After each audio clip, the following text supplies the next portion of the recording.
Supreme court کا فیصلہ ہے جس میں آپ کنٹمپٹ ڈال رہے ہیں، اس میں کہا گیا ہے کہ تاریخ جو دینی ہے وہ گورنر نے دینی ہے. میں نے تو یہ آپ- نہیں کہا، میں نے صرف لا اینڈ آرڈر کی جو بات کر رہے ہیں میں نے اس کے حوالے سے بات کی ہے. وہ تاریخ دے اس کا، باقی کیا تعلق ہے کہ کیا حالات ہیں. انہوں نے تو اپنے مولویوں نے سارے اپنے منسٹر کی جو اس ڈالے ہیں، اور کون سے ڈالے ہیں؟ جو ان کی ای ٹی ایم ہیں، سارے ای ٹی ایم کو انہوں نے ڈالے ہیں. یہ خود بن گئے ہیں اور مزے کر رہے ہیں. میں سمجھتا ہوں کہ دیکھیں یہ ملک چلے گا قانون اور آئین کو. اگر کسی نے اس کو بنانا ریپبلک بنانا ہے، جنگل کا قانون بنانا ہے، تو یہ یاد رکھے یہ اس کا حساب کتاب. اچھا سر، آپ کل بھی آئے تھے تو آپ نے کوئی لیٹر چیف جسٹس کے نام دینا تھا، تو پھر شاید یہاں سے نہیں ہوا، تو آپ کا ہم نے پڑھا کہ آپ نے چیف جسٹس کے گھر تک اپروچ بھی کی. تو اس لیٹر کا کیا بنا؟ دیکھیں ہم تو فریاد ہی کر سکتے ہیں نا. ہم نے اپنا آپ چیف جسٹس صاحب کے گھر گئے تھے لیٹر لے کے؟ نہیں، میں نہیں گیا. میں ادھر آیا. ادھر مسئلہ یہ ہوا کہ چیف جسٹس صاحب وقت کے لیے بیٹھے پھر نکل گئے. تو پھر ہم سیکٹری کو ملے اس کے، اور سیکٹری صاحب کو اپنی ریکویسٹ کی کہ چونکہ عمران خان تو ایک عدالت کی پیشی کے لیے آ رہے ہیں اور اس کو راستے میں روکا گیا، جس طرح اس کے ساتھ رویہ رکھا جا رہا ہے وہ نامناسب ہے. میں بشتا غنی صاحب اور تیمور جگڑا صاحب سے بھی کہوں کہ وہ اگر کوئی بات کرنا چاہے. بسم اللہ الرحمن الرحیم. آج ہم یہاں پہ آئے ہیں گورنر خیبر پختونخوا، جن کو کہ اسی آنریبل کورٹ نے حکم دیا تھا کہ آپ تاریخ کا اعلان کریں، اور یہ گورنر نے اعلان کرنا تھا with the consultation of election commission. صدر صاحب کو بھی حکم تھا، صدر صاحب نے اعلان کر دیا پنجاب کا، لیکن ہمارا گورنر صاحب جو ہے وہ لیت لال سے کام لے رہے ہیں، اور ایک ڈیٹ دی بھی تو کوئی آدھی سی ڈیٹ دی اور اگلے دن اتنا بڑا خط لکھ دیا سیکورٹی کے حوالے سے اور فلاں حوالے سے. اسد کیسر صاحب نے بڑا صحیح کہا کہ گورنر جو ہے اس کا کیا کام ہے سیکورٹی کے حوالے سے. یہ تو ایک سرمونیل عہدہ ہے. میں خود 8 مہینے گورنر رہا ہوں. یہ چیف ایگزیکٹو کا کام ہوتا ہے، اور وہاں چیف ایگزیکٹو بالکل پپٹ ہے، اور یہ سارا کام گورنر کر رہا ہے. یہ کون سا آئین اور کون سے قانون کے تحت ہو رہا ہے؟ آج ہم جو پٹیشن لائے ہیں، ہم توہین عدالت کی لے کے آئے ہیں گورنر کے خلاف، کیونکہ ہماری سب سے بڑی عدالت یہی ہے، عدالت عظمیٰ سپریم کورٹ. جب اس کا حکم بھی نہیں مانا جاتا، اور نہ ماننے والا کون ہے؟ جو صوبے میں ایک آئینی عہدے کے اوپر فائز ہے. تو اگر وہ نہیں مانے گا تو میں as a custodian of the house, میں اسپیکر ہوں، میرا یہ حق بنتا ہے کہ میں ان کے خلاف جاؤں، اور آج ہم ان کے خلاف چلے گئے ہیں. مجھے امید ہے انشاءاللہ تعالی سپریم کورٹ جسٹس کرے گی، اپنے ہی فیصلے کو امپلیمنٹ کرے گی جو اسی آنریبل کورٹ نے کیا ہوا ہے. اور 90 ڈیز کا مطلب 90 ڈیز ہے، 1 گھنٹہ بھی اس سے آگے نہیں ہے. جبکہ یہاں بالکل کانسٹیٹیوشن کی سر عام وائلیشن ہو رہی ہے. لا اینڈ آرڈر، کبھی کس چیز کا بہانہ، کبھی کہتے ہیں پیسے نہیں ہیں. ابھی 100 ارب کا آٹا یہ فری دینے جا رہے ہیں خیبر پختونخوا میں بھی اور پنجاب میں بھی. تو الیکشن کے لیے دینا چاہیے، کیوں نہیں دینا چاہیے؟ دینا چاہیے، لیکن الیکشن تو ہونا چاہیے نا. الیکشن تو ہونا چاہیے نا. ہم نہیں کہتے، ہم تو خود ہیلتھ کارڈ میں پیسے دے رہے ہیں. آٹا آپ کو مل جائے تاکہ آپ افغانستان سمگل کر لو. بات تو کرنے دیں. آپ نے یوریا کارڈ بھی سمگل کی. خود پارٹی بنے ہوئے لگتے ہیں ہمیں. بات یہ ہے کہ ہم نے یہ نہیں کہا آٹا نہ دے، ہم کہتے ہیں دے، لیکن الیکشن بھی تو آئینی ذمہ داری ہے. تاریخ آ گئی ہے پنجاب میں. سر میرا ایک سوال ہے، آپ توہین عدالت کے کیس میں یہاں پہ آئے ہیں کہ پنجاب میں تاریخ آ گئی ہے، تو خود عمران خان کے خلاف توہین عدالت کا کیس سپریم کورٹ میں پینڈنگ ہے. پہلے کیا اس کی نہ سماعت ہو جائے؟ آپ سمجھتے ہیں کہ اس کی سماعت ہونی چاہیے؟ 25 مئی کو عمران خان نے توہین عدالت کی ہے. ہم عدالتوں کا احترام کرتے ہیں، بالکل جو بھی ہو ہم اس کا احترام کرتے ہیں. پنجاب میں تاریخ آ گئی ہے، پنجاب میں الیکشن کی تاریخ آ گئی ہے، لیکن فوج، جوڈیشری اور پولیس نے معذوری ظاہر کی ہے تعاون فراہم کرنے سے. تو پھر ایسے میں الیکشن کیسے ہوگا؟ دیکھیے، اگر وہ معذوری ظاہر کرتی ہے تو اس کے اوپر کنٹمپٹ لگتا ہے. ان کا یہ کام نہیں ہے، اس کی ڈیوٹی ہے. اسٹیٹ جو بھی اس کو انسٹرکشن دے اس کی رسپانسبلٹی ہے. خاص کر جو سپریم کورٹ کا فیصلہ ہے اس کو امپلیمنٹ کرنا ان کی رسپانسبلٹی ہے. دیکھیے چار چیزیں میں یہاں پہ بھی بڑی زبردست باتیں سن رہا ہوں، لیکن میرے خیال میں یہ ابھی ہر سٹیزن، ہر میڈیا پرسن، ہر اوپینین میکر کا بھی یہ فرض ہے کہ وہ اپنی دانش مندی کے کانٹیکسٹ میں ابھی پوزیشن لے. ہم یہ کھیل سکتے ہیں کہ آپ نے یہ کیا، انہوں نے یہ کیا، آپ نے یہ کیا، انہوں نے یہ کیا. ایک فیکٹ ہے کہ ہمارا آئین جو بنا ہے اس کی بنیاد ہے جمہوریت. پریامبل آف دا کانسٹیٹیوشن میں دو چیزیں لکھی ہیں. ایک چیز یہ کہ sovereignty belongs to Allah through the people of Pakistan. حکومت ہوگی تو چوزن ریپرزینٹیٹیوز کی ہوگی, منتخب حکومت ہوگی.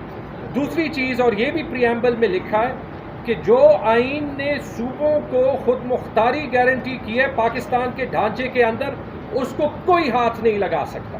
یہ دونوں آئین کے پریامبل کی وائلیشن ہو رہی ہے. اور جو 4 وجوہات بنائی جا رہی ہیں, پہلے تو معذرت کے ساتھ, اگر الیکشن اس چیز کے تابع ہے کہ پیسے ہیں یا نہیں, اگر الیکشن اس چیز کے تابع ہے کہ پہلے سینسس ہو یا نہیں, اگر الیکشن اس چیز کے تابع ہے کہ آئین میں لکھا ہے کہ 90 دن میں جو بھی اسمبلی ٹوٹ جائے الیکشن ہونے ہیں, لیکن ہم چاہتے ہیں کہ وفاق اور صوبے کے الیکشن ایک ساتھ ہو جائیں, اگر الیکشن سیکیورٹی کے تابع ہیں, تو معذرت کے ساتھ یہ پوزیشن لے ضرور, لیکن کل کسی کو نہ نظریہ ضرورت کی ضرورت پڑے گی, نہ 58(2)B کی ضرورت پڑے گی, نہ کبھی کسی اور ملٹری کو کی ضرورت پڑے گی. کیونکہ بڑا آسان ہوگا, آپ کہہ دیں گے پیسے نہیں ہیں, آپ کہہ دیں گے فلڈ ہو گیا, آپ کہہ دیں گے کہ سیکیورٹی کا ایشو ہے, اور فیکٹس بھی بتا دو, بالکل 100 ارب کا نہیں 200 ارب کا آٹا دے, لیکن یہ ثابت کرتا ہے کہ پیسے ہیں, اور جو کہہ رہا ہے کہ پیسے نہیں ہیں وہ جھوٹ بولتا. اسی طرح اگر یہ بات ہے کہ سینسس, احسن اقبال بار بار ایک سوال کرتا ہے کہ اگر سینسس ہو جائے گا تو ایک بڑی آئینی پیچیدگی ہوگی کہ کوئی الیکشن جو ہے وہ نئے حلقوں پہ ہوگا, کوئی پرانے پہ ہوگا. تو وہ تو آج بھی ہو رہا ہے, جو کہ نئے حلقے نوٹیفائی ہو گئے ہیں پچھلے سال سے, جتنے بھی بائی الیکشنز ہو رہے ہیں پرانے حلقوں پہ ہو رہے ہیں. احسن اقبال کے سامنے جواب ہے, انہیں پتہ ہے کہ وہ جھوٹ بول رہے ہیں لیکن وہ بول رہے ہیں. سینسس کا بھی جواب مل گیا. تیسری چیز جو سیکیورٹی کا, ایک سال کے ڈیٹا جو ہے وہ موجود ہے. کے پی میں ہی سیکیورٹی کا مسئلہ تھا نا, کسی بھی کے پی کے بندے سے پوچھ لیں کہ وہ 2013 میں رہنا چاہتا ہے, 2008 میں رہنا چاہتا ہے, 9, 10, 11, 12 میں رہنا چاہتا ہے یا 8. فگرز میں نے دیکھے, اس سال جو سال گزرا ہے 226, 227 کوئی ٹوٹل انسیڈنٹس ہوئے تھے. 2009 سے 13, 8 سے 13 تک منیمم سال میں 900, میکسیمم 1500 انسیڈنٹس ہوئے تھے قبائلی اضلاع اور فاٹا میں ملا کے.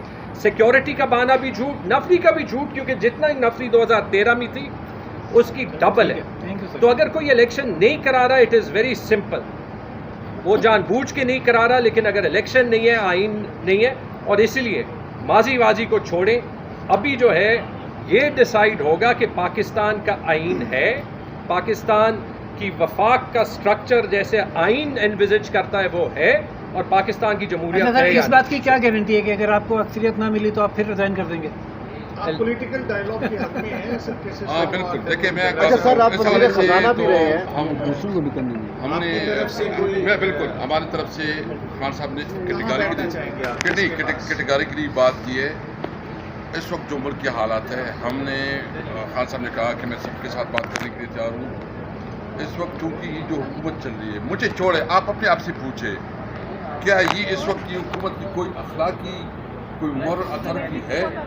اس وقت جو ہے نا قوم نے مینڈیٹ دیا تھا عمران خان کو, اور ان سے مینڈیٹ چوری کر کے چوچو کا مربع بنا کے انہوں نے جو کہ کمپرومائز حکومت ہے اور سہاروں پہ جو ہے نا یہ کڑی ہے, اس وقت کیسے ڈیسیجن لے سکتی ہے؟ ابھی تک IMF کا ڈیل سے نہیں ہو رہا. بھائی نئی مینڈیٹ کی ضرورت ہے تاکہ قوم کے پاس لوگ جائیں, قوم ڈیسائیڈ کرے کون اس کی لیڈرشپ کرے, کون اس کی جو نمائندگی کرے, کون اسمبلی میں آئے, تاکہ جو بڑی بڑی ایشوز ہیں. اور ہم نے ان سے بات کی تھی, پہلے بھی ہمارے اس کے ساتھ بات ہو رہی. ہم نے کہا کہ دیکھیں الیکشن ہمارا مطالبہ ہے, اگر آپ الیکشن جو ہے نا ہمارے ساتھ بیٹھنا چاہتے ہیں تو ہم اکانومی بھی بیٹھ سکتے ہیں, ہم آئی میں بھی بات کر سکتے ہیں, قومی ایشوز پہ بات کر سکتے ہیں. لیکن ان کو صرف اور صرف چڑ ہے کہ اس کو ہر حال میں حکومت میں رہنا ہے, ان کی اپنی نیب کی قوانین ختم کرنی, اپنی نیب کی کیسز ختم کرنی. اچھا صاحب یہ بتائیں کہ اگر آپ ڈائیلاگ میں بیٹھ جاتے ہیں, تمام پولیٹیکل پارٹیز بیٹھ جاتے ہیں, تو پاکستان تحریک انصاف کیا سمجھتی ہے کہ اس ڈائیلاگ کے پروسیس میں ضامن کون ہونا چاہیے؟ دیکھیے ضامن معاملے کی بات بعد میں ہوگی, لیکن ہم سنجیدہ ہے اور ہم چاہتے ہیں کہ ملک کو آگے بڑھنا چاہیے, اور جو ہے نا ضرورت اس بات کی ہے کہ الیکشن کی